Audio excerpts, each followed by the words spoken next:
Alright, here we are, guys.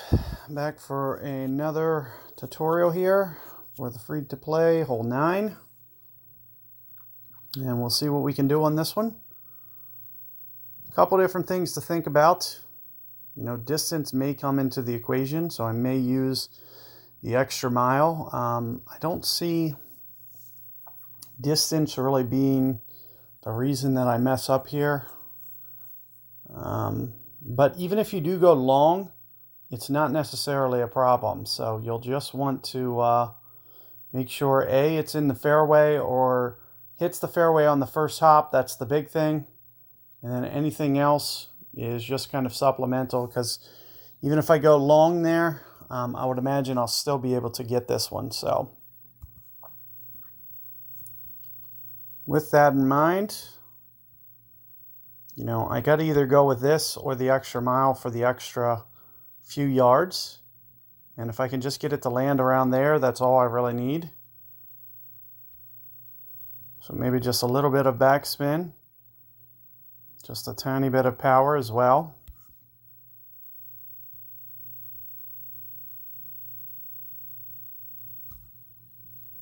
So did catch a great ball. As I mentioned though, the biggest thing is just making sure that I catch that fairway on that first hop, and we should be good to go. All we're doing is playing for eagle here, so not trying to force too much to happen. Just get the ball in play. Fairway would be ideal, but not essential. So next is, you know, just don't try to get too aggressive with this. There's no reason to shoot for the pin, you know, just kind of be happy with getting it to roll up like that. So if it was me, I wouldn't try to do anything supplemental here. It's almost unholeable. So to even go for anything else other than, you know, just the center of the green is just too aggressive. So that's all I recommend, is just, you know, hitting it up there and just taking your eagle.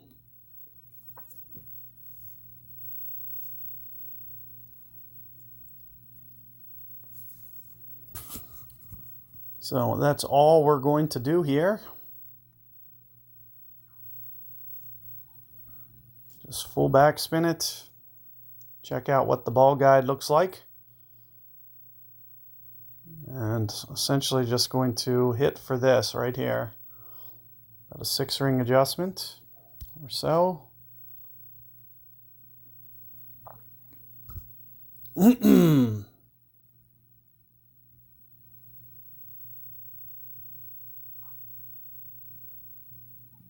Just get it to come around and sit up here close, and we should easily have this putt.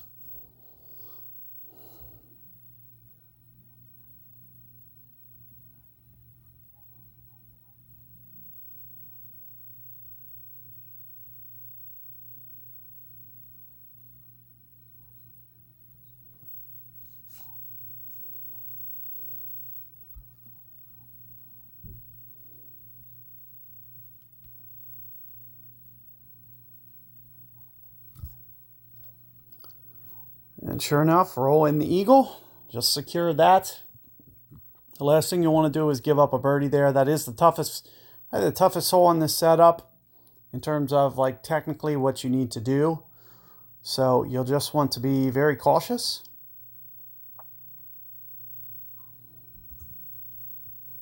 And with the extra mile, that's going to make things just a little bit tougher here. What I'll typically do, maybe play the min club number here. Play just a little bit of backspin.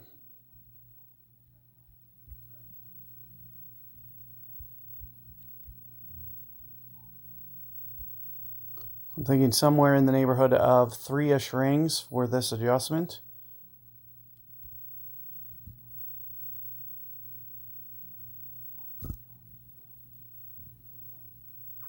And then, of course, always the wind effect.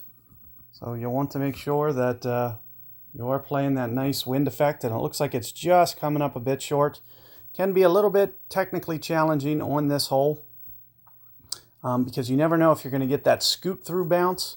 As you can see, I didn't get it there. but it's always a risk that it could happen. So if you go for this rough bump here, you're going to have to just land, pretty perfect. It is, a little bit aggressive, and you're probably going to need perfect ball with an extra mile. That's one of the main reasons that I didn't go for it, is because there's more margin for error the way that I did it. And this is going to have to be essentially probably pretty perfect. Like great ball left is going to be no good. I'm assuming this may even stay up in the rough. Like that's how, it might come all the way back down. So very tough. You got to be very exact when you try to do that shot there. Very challenging. And as you can see, just not able to pull off the perfect. And that's one of the main reasons that I don't try to get too aggressive, especially going first, because if I was to hit that shot going first, all my opponent would have to do is just literally just hit it up there. But you can see I got it to the 15 under number.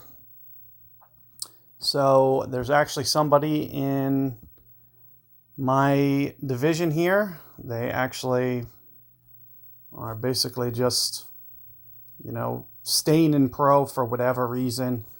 This goes to show you that, there's just people out there that are extremely awkward, because you don't want to stay in pro, or a rookie for this matter. You can see he probably has extra mile 8s, that's one of the main reasons to get out of those early tours, is to actually develop your clubs. So as soon as I can get out of pro, that's what I'm going to do. But you can see, I got a really nice tiebreaker here with the minus 15 under. And if you want to see with where I'm at, I've only played one pro tournament. This is going to be my second. As soon as I play this second one, I've already mentioned to you guys, my strategy is to get to expert as soon as possible. So as soon as I, collect some balls from this tournament and basically, keep this account progressing, you can see I'm starting to get just a little bit tighter on Titans, so I do want to win some, but I'm also getting some of these Kingmakers. So what I'm going to plan to do is just get these Kingmakers and Titans from this tournament, and then go straight to expert with this account so we can unlock Apocalypse, Cataclysm, and start developing those clubs as well. So you'll see all those Tour 7s are still locked except for Nirvana. It's the only one that I have. And if you want to unlock those, the secret to doing so is expert tournaments. Since I'm not paying money whatsoever, that means I'm not getting the chance on the golden shot, which is another good place to win. And other than that, these Tour 7 chests that you get from time to time, as you can see, I'm not getting them now. But if you're getting those Tour 7 chests, your probability of unlocking it is going to be smaller until you hit that 3,900 trophy count. So if you're not a 3,900 trophy count player, your best bet is to go to the expert tournament. I find expert to actually be easier than pro because we get the little bit larger tailwinds. We can play a little bit more aggressively. We don't have to worry about small winds keeping us from hitting the shots. Let's look at hole 8, for example, where I had to use power. With a little bit larger wind, I could go no power. So it's that much easier to hit perfect ball. So those are the types of things that, you want to be thinking about, and as to why, looking ahead towards expert is the thing to be doing, because there's just kind of no reason of kind of staying back here into these. All you're doing is preventing your clubs from progressing faster. So do keep that in mind.